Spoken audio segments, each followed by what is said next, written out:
Selamat datang di Keluh Kesah Reddit, di mana kalian akan mendengarkan kisah menarik dari seluruh dunia.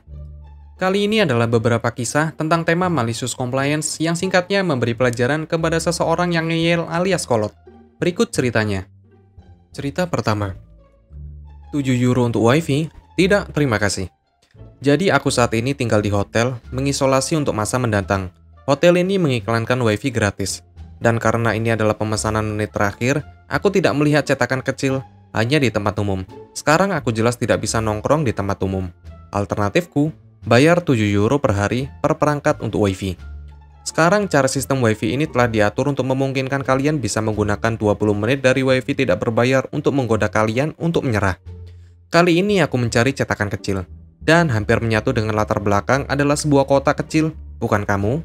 Jadi sekarang setiap 20 menit aku mengundurkan diri untuk layanan wifi. Sejauh ini beberapa akun favoritku yang telah aku buat. Nyonya John Smith, Tuan Jendu, Nona Peter Darker, Dr. Strange, Nona nama palsu, Dr. Strange Stephen.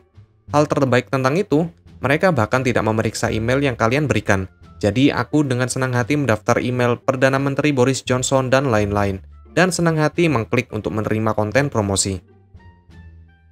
Cerita kedua. Berapa banyak air yang kamu inginkan tepatnya? Aku mengirimkan air kepada orang-orang yang tidak memiliki akses ke air kota atau sumur pribadi mereka sendiri. Untuk hampir semua pelanggan, ini adalah proses yang sederhana, baik mereka meminta pengiriman atau mereka telah menyetujui pengiriman otomatis. Ketika aku muncul, aku menghubungkan truk ke pipa pengisi dan mulai memompa dan mendengarkan ventilasi atau memasang alarm untuk mengetahui kapan tangki penampung penuh. Pelanggan khusus ini memasang tangki menampung mereka di ruang utilitas kecil di seberang ruang tamu mereka dan tidak memasang ventilasi keluar, dan menolak mengizinkan kami memasang alarm karena mereka tidak ingin kami memasang satu lubang 4 inch di dinding untuk menjalankan kabel alarm. Solusi, mereka menelpon ketika mereka membutuhkan 2000 galon air dan kami muncul dan memompa tepat 2000 galon air. Prosedur ini berhasil tanpa cacat selama lebih dari 1 dekade. Secara harfiah, ratusan pengiriman tanpa masalah. Pemilik asli memutuskan untuk menjual perusahaan. Kami dihubungi oleh pemilik baru dan mengaturnya sebagai akun baru, dan menuju ke tempat pengiriman dan pertemuan pertama kami. Kami terutama membahas masalah dengan kami yang sama sekali tidak dapat mengetahui kapan tangki penuh. Kami menawarkan untuk memasang alarm lagi secara gratis, tetapi pelanggan ini menolak. Jadi kami memberitahu mereka ketika mereka meminta air. Mereka harus yakin mereka memiliki cukup ruang di tangki untuk 2000 galon. Atau untuk memberitahu kami berapa banyak air yang dapat mereka tampung. Kami membahas ini beberapa kali dan mereka tertawa mengatakan kalau mereka mengerti dan akan menelpon ketika mereka berada di bawah tanda 2000 galon. 2 minggu berlalu, dan kami menerima pesan di mesin penjawab kami dari pelanggan baru. Tidak ada jumlah galon yang ditentukan. Ini memicu bel peringatan karena itu adalah rumah tangga dengan 2 orang, dan baru 2 minggu sejak terakhir kali mengisinya. Itu sangat tidak normal. Kami punya estimasi lebih dari 5 minggu. Jadi kami menelpon kembali hanya untuk mengecek. Tidak ada jawaban, jadi kami meninggalkan pesan yang meminta konfirmasi. Beberapa jam kemudian kami mencoba lagi. Pada hari berikutnya, kami telah meninggalkan 4 pesan yang meminta mengonfirmasi kalau mereka siap untuk muatan penuh air. Tidak ada jawaban. Ya, mereka memang menelpon, jadi bos menyuruhku keluar. Aku mengetuk pintu sebagai upaya terakhir. Masih tidak ada jawaban, jadi aku menghubungkan selang, menyalakan pompa, dan mengatur timer sehingga aku tidak memompa terlalu banyak saat membaca buku.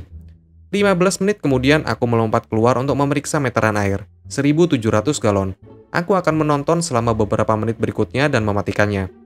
Saat itulah aku mendengar pintu depan terbuka dan wanita yang membeli rumah dan memanggil kami kemarin berteriak untuk mematikan air. Ada air di mana-mana. Apa yang kita lakukan? Wanita ini telah mengabaikan panggilan kami dan bahkan mengabaikan aku di depan pintunya. Dan sekarang dia meneriaki aku. Rupanya dia menelpon ketika tangki itu setengah penuh, bukannya di bawah tanda yang menunjukkan di mana 2000 galon itu. Dan mengabaikan semua pesan kami dan tidak ingin berbicara denganku saat aku mengangguk. Jadi sekarang dia memiliki 700 lebih galon air di ruang tamunya.